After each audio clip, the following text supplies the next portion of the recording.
him and put him in different situations to fill in that call from God. So welcome our young people as they come and share with you today. Good morning. My name's Felicia Knight.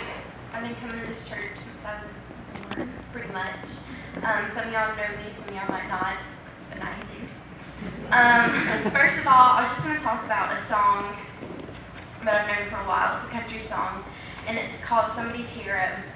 And the beginning of the song, it just talks about an average girl and the world's perspective of a girl and how she's not that special. But the chorus talks about how even though she's average in the world's eyes, to somebody she's their hero. So, and the little girl, that's what she looks up to her mom as her hero. And so that's how I kind of want to approach this, as my mom is my hero. She's pretty much there for me with everything.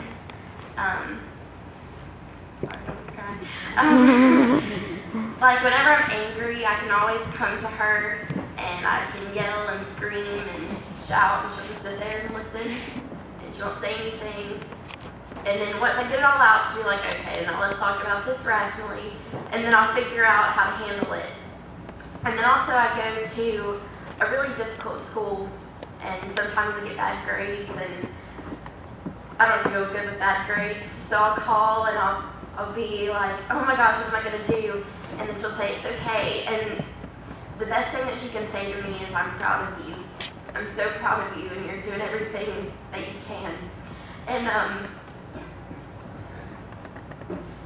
it just makes me feel that much better, because it's an uplifting thing to hear. And whenever I have a problem, I know that I can always go to her and talk about it. And of course, we get into fights. Everybody gets into fights. It's kind of a normal thing. But then it takes me a while to I realize that I was kind of stupid, and I really should have listened to her in the first place. So that was my mistake. But I mean, she is my hero, and I have a picture in my room, and this picture of me, my mom, and my sister. So my mom isn't really my only hero. My sister is my hero too. And my sister, she has 2 children.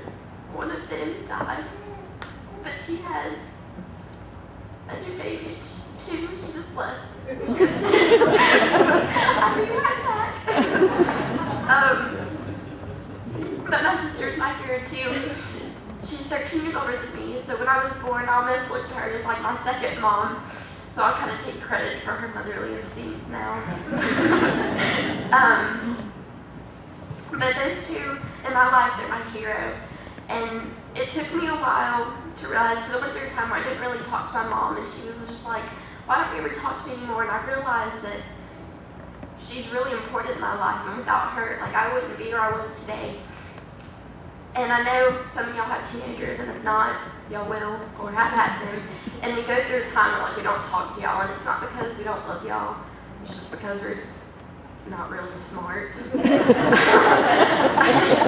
takes us a while to realize that y'all are right and we're wrong most of the time. So just understand that we do love y'all. And it took me, well, it didn't take me a while. I knew I always loved them, but I try to show that to them, and I just wanted to say that my mom is my hero, my sister is my hero, and if I can only be half of a mom is what my mama was to me, and half of a mom that my sister is to her daughter, then I might be a pretty good mom. I might be good. But yeah, they're my heroes, and if you're a mother out there, then you're a hero too to somebody somewhere, and they love you, and y'all just have to know that. So thank you for being a mom.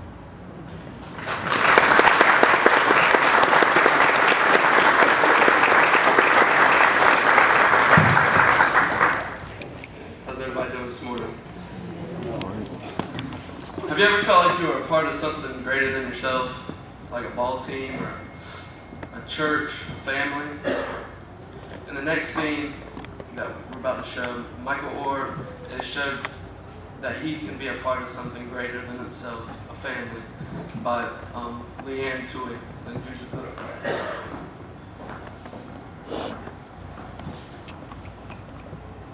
Over here you have a desk, chest of drawers. You have a nightstand, light, alarm. Oh, and Sean says all the pro athletes use futons if they can't find a bed big enough, so I got you one of those. Of course, the frame was heinous. Not about to let that in my house, but I got you something nicer. It's mine? Yes, sir. What? Never had one before. What, a room to yourself? A bed.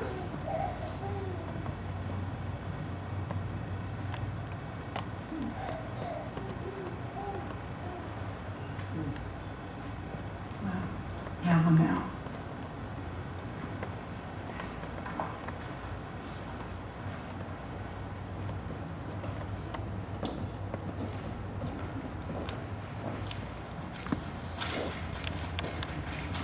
So how do we know that we're at home? Some people would say that you feel comfortable at home. It's a place where you can relax and settle down. It's a place where you should feel safe. Michael has not experienced any of these pleasures of life that we enjoy every day. So he's learned to pack light, knowing that his homes are usually temporary. In the scene after this, Leanne asks a simple question to Michael: do you want to stay here? And just as simply, Michael answers, I don't want to go anywhere else. This scene shows us how many basic needs we take for granted every day, while there are so many children, teenagers, and adults like Michael who have never even slept on a real bed before. But as we see how Leanne has prepared a place for Michael, we should be reminded of Jesus' own words in John chapter 14, 1-4. Do not let your heart be troubled. Trust in God. Trust also in me. In my Father's house are many rooms. If it were not so, I would have told you. I'm going there to prepare a place for you. I will come back and take you to be with me, that you also may be where I am. You know the way to the place where I am going. Jesus says he has gone to prepare a place for us, much like Leanne has prepared a place for Michael. She makes him feel comforted, loved, and most importantly, she makes him feel like he's a part of a real family. Michael experiences just a taste of what God's heavenly mansion may include for us. Plenty of space, comfort, and a place for us to be God's family.